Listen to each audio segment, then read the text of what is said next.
புனித லூக்கா எழுதிய நற்செய்தியிலிருந்து வாசகம். அதிகாரம் 15. இறை வார்த்தைகள் 1 முதல் 3 முடிய மற்றும் 11 முதல் 32 முடிய. வரி தண்டுவோர் பாவிகள் யாவரும் இயேசு சொல்வதை கேட்க அவரிடம் நெருங்கி வந்தனர். பரிசேயரும் மறைநூல் அறிஞரும் இவர் பாவிகளை வரவேற்று அவர்களோடு உணவருந்துகிறாரே என்று முணுமுணுத்தனர். அப்போது அவர் அவர்களுக்கு இந்த உவமையை சொன்னார். ஒருவருக்கு 2 புதல்வர்கள் இருந்தார்கள்.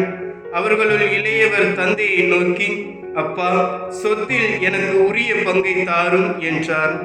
அவர் சொத்தை அவர்களுக்கு பகிர்ந்தளித்தார். சில நாட்களுக்குள் இளைய மகன் எல்லாவற்றையும் திரட்டி கொண்டு தொலை நாட்டிற்கு நெடும் பயணம் மேற்கொண்டார். அங்கு தாறுமாறாக வாழ்ந்து தம் சொத்தையும் பாழாக்கினார். அனைத்தையும் அவர் செலவழித்தார். பின்பு அந்த நாடு முழுவதும் கொடிய பஞ்சம் ஏற்பட்டது. அப்பொழுது அவர் வறுமையில் வாடினார். எனவே அந்நாட்டு குடிமக்களுள் ஒருவரிடம் அண்டி பிழைக்க சென்றார். அவர் அவரை பன்றி மேய்க்க தம் வயல்களுக்கு அனுப்பினார். அவர் பன்றிகள் தின்னும் நெற்றுகளால் தம் வயிற்றை நிரப்ப விரும்பினார்.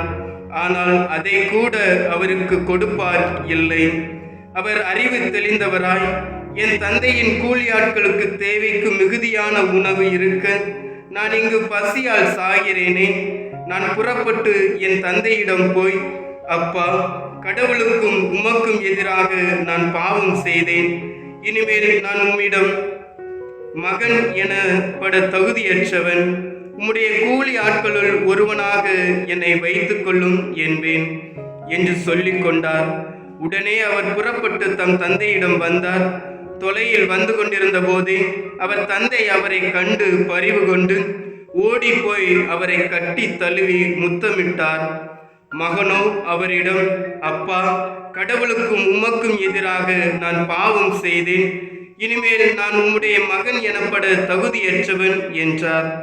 தந்தை தம் பணியாளரை நோக்கி, முதல் தரமான ஆடையை கொண்டு வந்து இவனுக்கு உடுத்துங்கள். இவனுடைய கைக்கு மோதிரமும் காலுக்கு மிதியடியும் அணிவியுங்கள். கொழுத்த கன்றை கொண்டு வந்து அடியுங்கள். நாம் மகிழ்ந்து விருந்து கொண்டாடுவோம். ஏனெனில் என் மகன் இவன் இறந்து போயிருந்தான், மீண்டும் உயிர் பெற்று வந்துள்ளான். காணாமற் போயிருந்தான், மீண்டும் கிடைத்துள்ளான் என்றார். அவர்கள் மகிழ்ந்து விருந்து கொண்டாடத் தொடங்கினார்கள். அப்போது மூத்த மகன் வயலில் இருந்தார். அவர் திரும்பி வீட்டை நெருங்கி வந்து கொண்டிருந்த போது ஆடல் பாடல்களை கேட்டு ஊழியர்களுள் ஒருவரை வரவழைத்து, இதுவெல்லாம் என்ன என்று வினாவினார். அதற்கு ஊழியர் அவரிடம், உம் தம்பி வந்திருக்கிறார். அவர் தம்மிடம் நலமாக திரும்பி வந்திருப்பதால் உம் தந்தை கொழுத்த கன்றை அடித்திருக்கிறார் என்றார். அவர் சினமுற்று உள்ளே போக விருப்பம் இல்லாதிருந்தார். உடனே அவருடைய தந்தை வெளியே வந்து அவரை உள்ளே வருமாறு கெஞ்சி கேட்டார். அதற்கு அவர் தந்தையிடம், பாரும், இத்தனை ஆண்டுகளாக நான் அடிமை போன்று உமக்கு வேலை செய்து வருகிறேன். உம் கட்டளைகளை ஒருபோதும் மீறியதில்லை. ஆயினும் என் நண்பரோடு நான் மகிழ்ந்து கொண்டாட ஓர் ஆட்டுக்குட்டியை கூட என்றுமே நீர் தந்ததில்லை.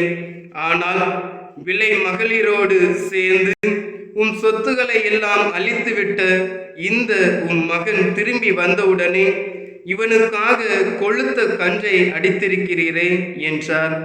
அதற்கு தந்தை, மகனே, நீ எப்பொழுதும் என்னுடன் இருக்கிறாய்.